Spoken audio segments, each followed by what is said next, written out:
Bom, sejam bem-vindos. Eu fui pausar o vídeo, acabei fechando o vídeo, então já vou inaugurar um outro tema aqui. Na última aula nós estávamos falando da Constituição, do neoconstitucionalismo e da Constituição em sentido formal e sentido material, né? Agora nós vamos abordar as fontes de direito constitucional, né? As fontes do direito, né? Fonte é o lugar de onde jorra, né? Do lugar de onde emana, né? No caso do direito, uma fonte de direito seria o lugar de onde emanam as normas jurídicas, né? Então, nesse sentido, as fontes de direito constitucional seriam as seguintes, né? Em primeiro lugar, o próprio texto da Constituição Federal, né? Que é justamente em sentido formal aquilo que nós falamos, aquele documento escrito e solene, né? Promulgado por uma Assembleia Constituinte, né? Sendo uma Constituição promulgada, né? As emendas à Constituição, que são justamente essas alterações e acréscimos posteriores à promulgação do texto constitucional original, né? E a Constituição também admite, ali no artigo 5º, parágrafo 3º, os tratados internacionais que versem sobre direitos humanos, desde que eles tramitem no seu processo de incorporação ao ordenamento jurídico nacional, desde que eles tramitem pelo mesmo rito das emendas constitucionais, né? Salvo engano, é a aprovação nas duas casas do Congresso Nacional em 2 turnos por 3/5 dos presentes. Salvo engano, é isso, né? Então, formalmente, seriam essas 3 fontes, né? O próprio texto, né? As emendas que porventura possam surgir, e os tratados incorporados pelo rito da emenda, né? Que seriam também uma emenda, né? Em certo sentido.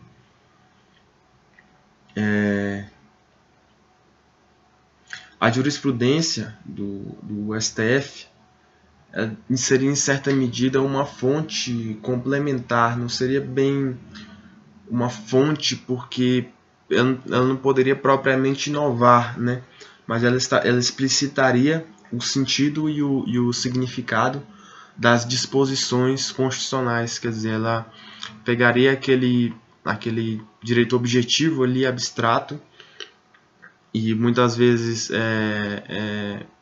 um texto ali de caráter um pouco impreciso, um pouco aberto, né? E explicitaria, né? Deixaria expresso qual é o sentido e o significado daquela disposição. Então, em certa medida, ele não estaria inovando, mas meramente extraindo o que, em tese, já estaria ali no texto, do que já estaria ali seja no texto da Constituição, no texto da emenda ou no texto de um tratado, né?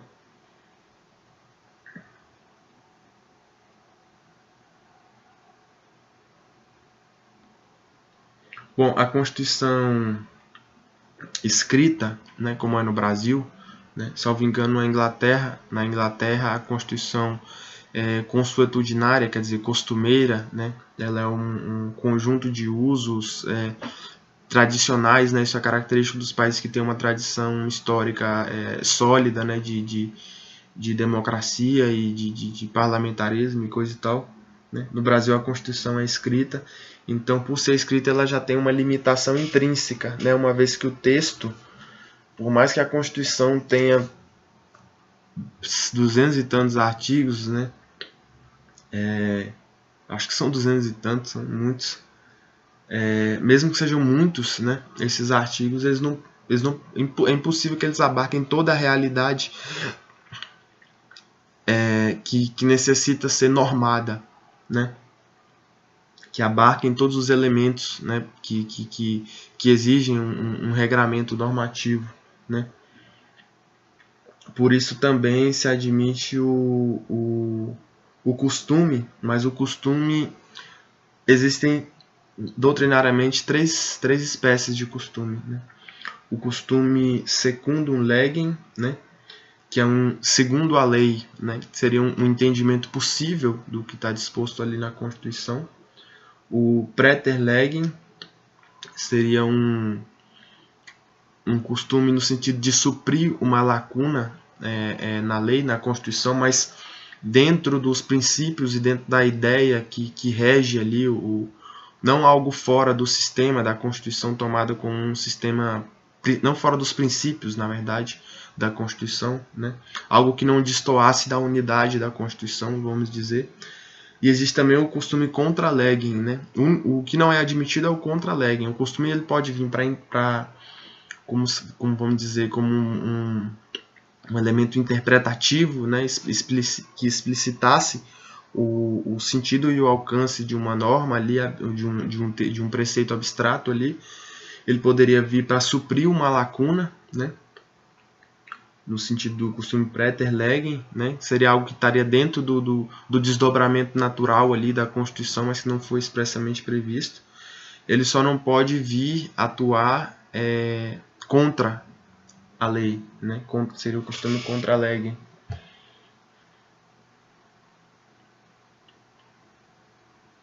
Exatamente, a Constituição ela não exaure a normação fundamental, quer dizer, os preceitos fundamentais do Estado e de convivência da sociedade, e ela está propositalmente aberta, né? Quer dizer, tem a possibilidade de emendas, tem preceitos ali que têm um conteúdo muito aberto, quer dizer, podem ser termos que podem ser preenchidos, que são passíveis de serem interpretados de diversas formas e que, por conseguinte, podem se adaptar às diversas situações sociais, mas essa abertura ela está balizada por certos parâmetros, né, que serão justamente os princípios constitucionais e os limites do próprio texto. Né? Você tem um texto, você pode, quer dizer, em tese ele é passível de, algumas vezes, e na maioria das vezes, no caso da Constituição, ele é passível de diferentes interpretações, mas essas interpretações teriam, vamos dizer, um limite, né? Tem uma moldura ali no preceito, e dentro dessa moldura cabem, na maioria das vezes, diferentes interpretações, mas não interpretações ilimitadas. Há um campo limitado de sentidos possíveis de serem extraídos, né? Então seriam esses dois limites. Primeiro, essa limitação própria, né? Os próprios limites do texto, e colocados também na superfície de contraste dos princípios da Constituição, né? Agora, ainda tratando dos costumes, né? Na lição clássica, lição doutrinária clássica, os costumes, para terem força de lei, né, eles devem atender a alguns requisitos, né? Eles devem ser uniformes, né, constantes, né, diuturnos, quer dizer, praticados, seria uma espécie de sinônimo ali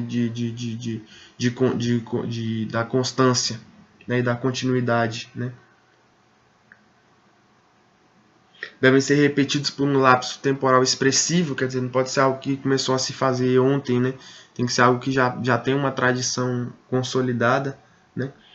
E tem que ser costumes tolerados pelo legislador, né? Não condutas em relação a qual haja uma resistência legislativa, mas que seja algo aceito como natural pelo legislador. Se ele atender esses princípios, quer dizer, uniformidade, a constância, a repetição por um lapso temporal expressivo e a tolerância pelo legislador, né, e sendo ele secundum legem, quer dizer, do entendimento possível ali da lei, o praeter legem, quer dizer, no sentido de suprir uma lacuna da lei, ele passa a ser também uma fonte admissível de direito e também uma fonte constitucional, fonte de direito constitucional, segundo aqui o livro do Gilmar Mendes, né?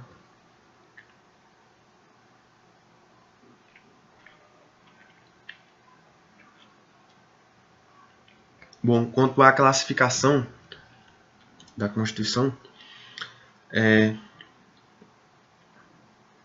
tem-se que há normas que são materialmente constitucionais e formalmente constitucionais, né? As formalmente seriam as contidas, né, nessas fontes formais do direito constitucional, quer dizer, está contido no texto da Constituição, no texto de uma emenda ou de um tratado que foi incorporado pelo rito da emenda, Então, ela é uma norma formalmente constitucional, não interessa o conteúdo dela. E as normas materialmente constitucionais seriam justamente aquelas normas que tratassem da estrutura do Estado, da organização do Estado e dos direitos fundamentais, né? Por exemplo, um tema tipicamente constitucional, mas que não está na Constituição, seriam algumas matérias contidas ali no Código Eleitoral, né, que tratam justamente do exercício legítimo do poder, né? É um tema em tese constitucional, mas que não está no corpo da Constituição, né? Em questões ali específicas de direito eleitoral. Outro tipo de classificação seriam quanto às constituições escritas e não escritas, né?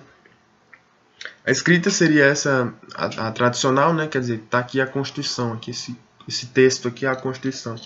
E a não escrita seria justamente a acumulação histórica de costumes políticos e direitos básicos, né? Que é o que há na Inglaterra, né? Ao que parece. Quanto à rigidez e à flexibilidade, isso aí diz respeito à possibilidade de alteração da Constituição, né? ao grau de formalidade para alteração da Constituição, né? Quer dizer, quanto mais rígida a Constituição, maior vai ser a dificuldade para a sua alteração no sentido do trâmite burocrático para a sua alteração, né? A Constituição brasileira, como ela tem um rito especial de alteração que exige ali 3/5 das duas casas, 2 sessões de discussão e etc., é um rito mais dificultoso do que o rito de mera aprovação de uma lei, né? Então, nesse sentido, a Constituição brasileira seria rígida, né?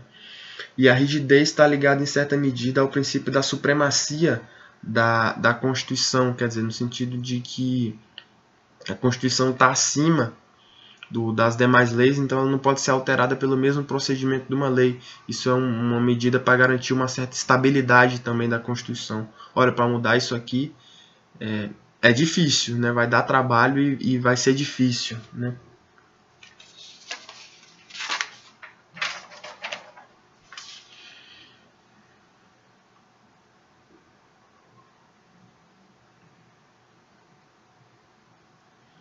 De que um consectário importante que ele pontua aqui é que a rigidez da Constituição é o fundamento da vedação à delegação entre os poderes, que implicaria a alteração, violação da Constituição na parte que dispõe sobre competência, sem seguir o procedimento adequado. Bom, tem na Constituição a divisão das competências, lá, a competência dos estados, dos municípios, da União, atribuição ali de legislar do Poder Legislativo, atribuição do Poder Executivo, a organização do Poder Judiciário, não poderiam, sem autorização na própria Constituição, um poder delegar atividades para o outro, ou a União para um outro ente federativo e vice-versa, né, sem que haja autorização na Constituição, porque isso implicaria, na verdade, uma alteração constitucional, né? Quer dizer, você estaria desobedecendo o regramento estabelecido na Constituição sem uma autorização na própria Constituição, né? Quer dizer, uma consequência um pouco meio intuitiva, né? Aqui outro tipo de classificação, Constituição Garantia e Constituição Programática, né? Constituição Garantia seria aquela que define a estrutura do poder sem se posicionar quanto a questões sociais e políticas, né? Seria uma Constituição mais conservadora, que ela meio que estabelece um marco, né? E a Constituição Programática seria aquela dirigente da atuação estatal, né? Que estabelece metas no plano social, econômico e cultural, quer dizer, como a Constituição do Brasil, né? O Estado buscará reduzir as desigualdades sociais, estabelece uma série de direitos sociais, de direitos culturais, quer dizer, ela dirige a atuação estatal, fala, olha, os objetivos a serem buscados são esses aqui, atue nesse sentido, ela constrange a atuação do poder público, né? Ao passo que a Constituição Garantia, ela apenas estabelece um marco, né, sem dirigir, vamos dizer, a atuação futura do poder público no sentido ou outro, apenas marca o que é o poder público, né? A Constituição Garantia nesse sentido seria mais conservadora, né? E a promulgada seria, vamos dizer, em certo sentido, progressista, né? 5. Constituição outorgada e promulgada, né? O critério aqui seria a participação do povo, né? Seja diretamente ou por meio de seus representantes.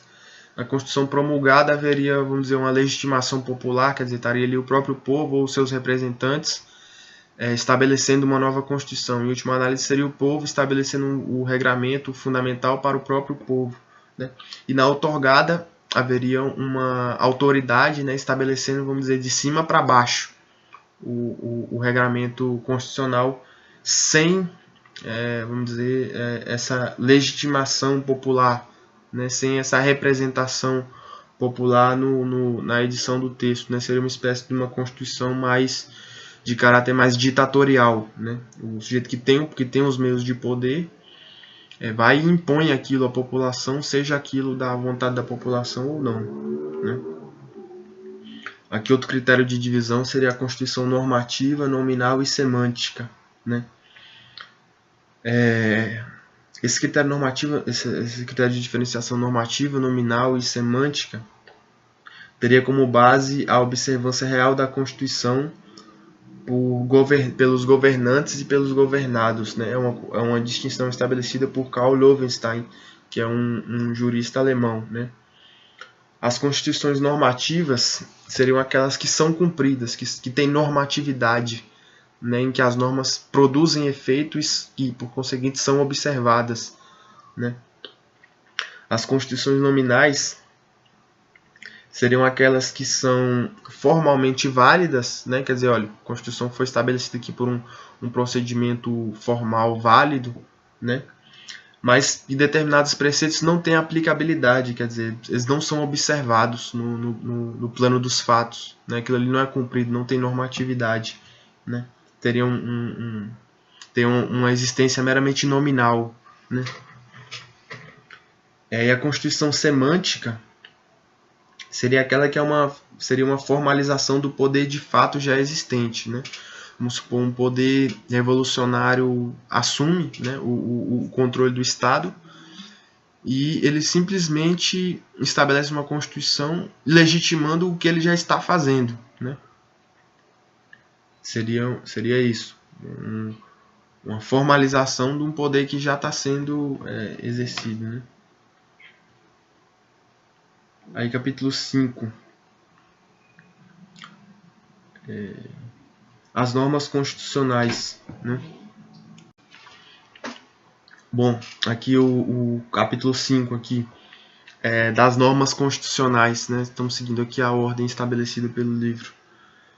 Teria uma parte orgânica, quer dizer, uma divisão aqui entre a parte orgânica e a parte dogmática da Constituição, né? A parte orgânica diria respeito aos aspectos estruturais do Estado, organização e competências, formas de aquisição do poder e seu exercício, né? Quer dizer, estabeleceria os órgãos do Estado, né? E a forma legítima, né, de aquisição do poder, de que modo as pessoas chegariam até o exercício, né, do poder por meio desses, quer dizer, para se valer desses órgãos, né, algo nesse sentido, né. E a parte dogmática trataria dos direitos fundamentais, econômicos, sociais, culturais, os valores indispensáveis para a reta ordem da comunidade. Então a parte orgânica diria respeito à estruturação do Estado, né? E a parte dogmática diria respeito mais propriamente aos valores, aos direitos garantidos por esse mesmo Estado, né? E que cabe apontar que há preceitos que não se encaixam em nenhum desses grupos, mas que, não obstante, têm status constitucional, né?